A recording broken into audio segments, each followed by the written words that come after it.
Hello everyone, আপনারা সব কেমন আছেন? আমি ভালো আছি। আজকে আপনাদের সঙ্গে শেয়ার করছি আলু পেঁয়াজের একটা সিম্পল তরকারি। যখন একদম রান্নাবান্না করতে ইচ্ছে করে না, তখন আমরা আমি বিশেষ করে এই রান্নাটাই সেরে ফেলি, তাহলে একটু ভাত খাওয়াও হয়ে যায়। প্রথমে দেখুন, কড়াইতে একটু তেল ছিল, একটু পোড়া তেল ছিল। বেশি দিন রেখে দিলে বাজে লাগে আমার, তো ওই একটু তেল আছে। আর এর মধ্যে তেলটা গরম হয়ে গেছে, আর এর মধ্যে আমি একটু 1 কলা মতন সর্ষের তেল দিয়ে নেব। এই রান্না বেসিক্যালি সর্ষের তেলই বেশি ভালো লাগে, তো আমার কাছে একটু ওই সাদা তেল পোড়া ছিল বলে আমি ওটাই ব্যবহার করে নিচ্ছি। তেলটা গরম হয়ে গেছে, হাই ফ্লেম করে দিলাম। এতে আমি পেঁয়াজগুলো প্রথমে ছেড়ে দেবো। পেঁয়াজগুলো আমি কুচি কুচি করে কেটে নিয়েছি।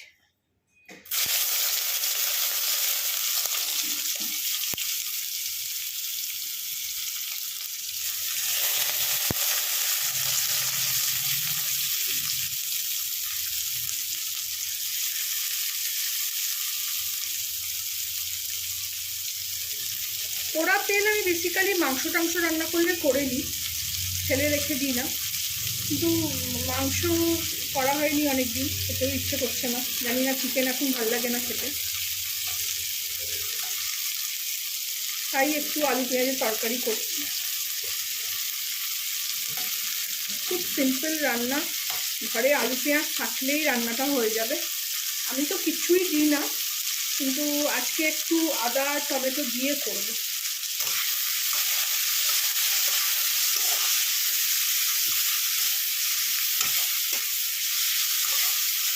এখানে আমি চারটে মিডিয়াম সাইজের পেঁয়াজ দিয়েছি, মিডিয়াম থেকে একটু ছোটো।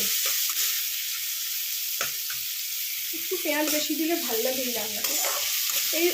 এই রান্নাটা না অনেক সময় হাতে মেখে বসিয়ে দিলেও ভালো হয়, যেমন বাটি চচ্চড়ি বলি আমরা, কিন্তু আমি একটু তেলে ভেজেই করি। একটা তরকারি রান্না করি যখন এরমভাবেই করি, একটু তেলে ভেজে।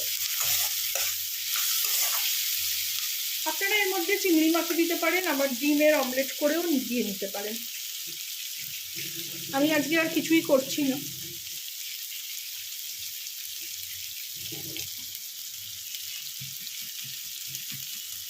আদাটা খাওয়া খুব ভালো বলছে, এই জন্য আমি না বেশি চেষ্টা করি একটু সব রান্নায় আদা দেবার।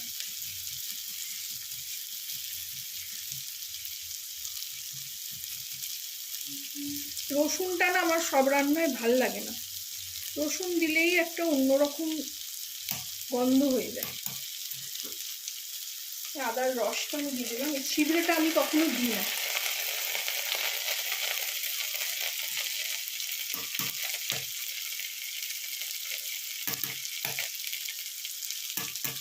বেশিলে বেটে নিলে আলাদা কথা, কিন্তু এই ক্রাশারে ক্রাশ করলে ছিবড়েটা আমি কখনোই দিই না।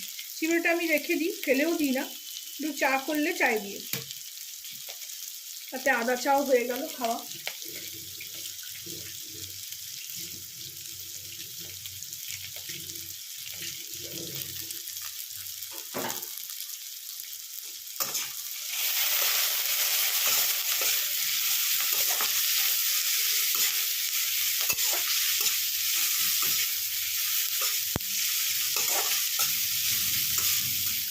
পেঁয়াজটা এরকম অল্প ভেজে নিয়ে এর মধ্যে আমি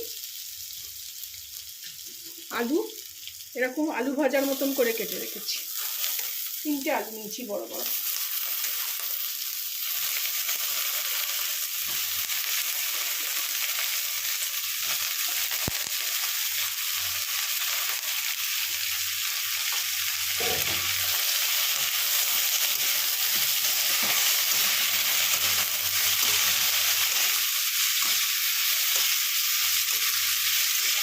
এটা একটু সময় নিয়ে ভাজতে হবে।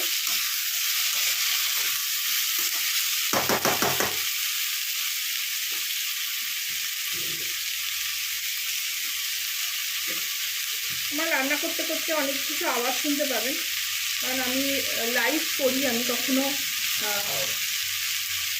রান্নাটা ভয়েস দিই না।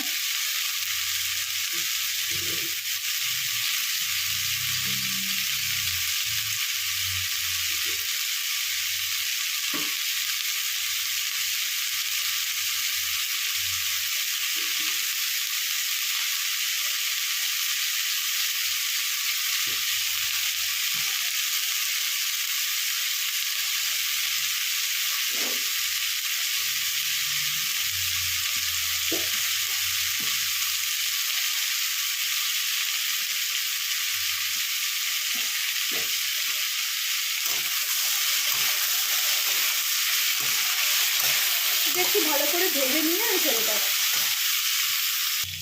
ভালো করে ভেজে নিলাম, দেখুন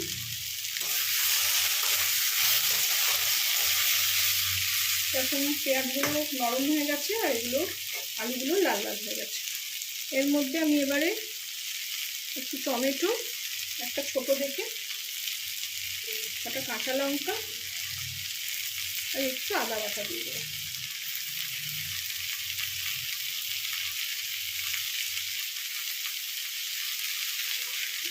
একটু জল দিয়ে দেবো, পুড়ে না যায় জিনিসটা।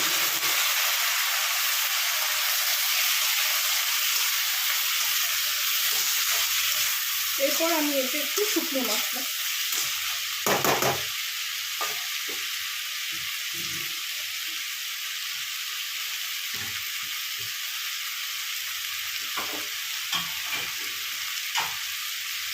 একটু হলুদ গুঁড়ো আর একটু কাশ্মীরি লঙ্কা দিই, কাশ্মীরি লাল লঙ্কা দিই।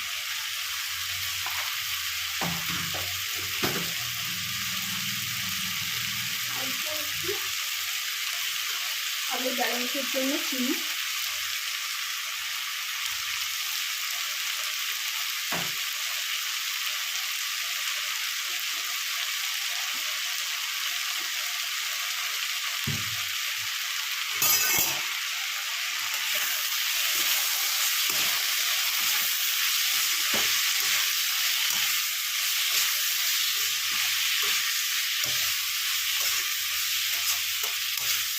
আঁচটা কমিয়ে দিয়ে খানিকক্ষণ এইভাবে কষাবো, তাতে আদার কাঁচা গন্ধটা চলে যায়।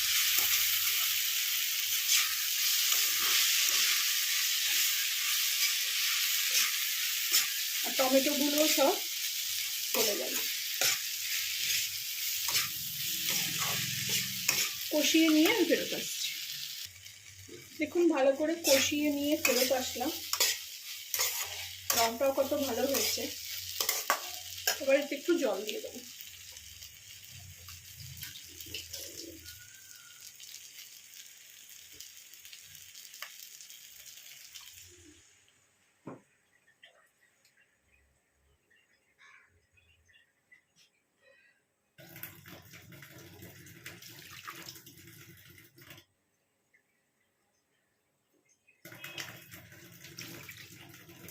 জল দিয়ে দিলাম, এবার এতে স্বাদ মতো নুন দেবো।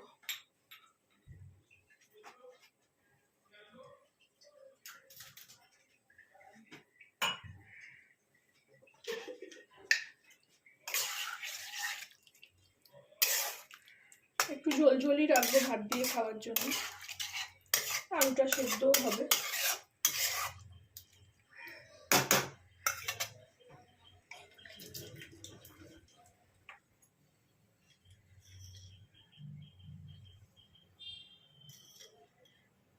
এরকম একটু আলু পেঁয়াজের তরকারি করে নিলে ভাতটা খুব সহজেই উঠে যায়। আর সঙ্গে যদি একটু পাঁপড় থাকে পাঁপড় ভেজে নেবেন, কিংবা একটু ডিমের অমলেট করে নিলেও খুব ভালো লাগবে।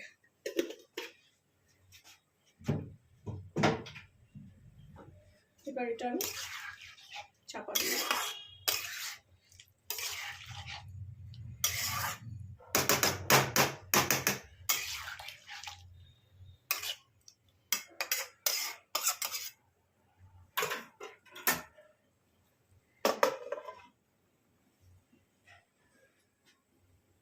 ফিরে আসছি কিছুক্ষণ পর। ফিরে এলাম আলু পেঁয়াজের তরকারি নিয়ে। খুলছি ঢাকাটা, ফুটছে একদম, দেখুন তেলও ভেসে উঠছে ওপরে, আলুও সেদ্ধ হয়ে গেছে। আমি আর একটু জল শুকিয়ে নেবো, এটা এই জন্য হাই ফ্লেমে দিয়েছি। আপনারাও এইভাবে রান্না করবেন, খুব ইজি রান্না, খুব সহজেই হয়ে যায়। আমাকে জানাবেন কেমন লাগলো। ভালো লাগলে আমার চ্যানেলটাকে একটা লাইক, শেয়ার অ্যান্ড সাবস্ক্রাইব করে নেবেন। Thank you for watching.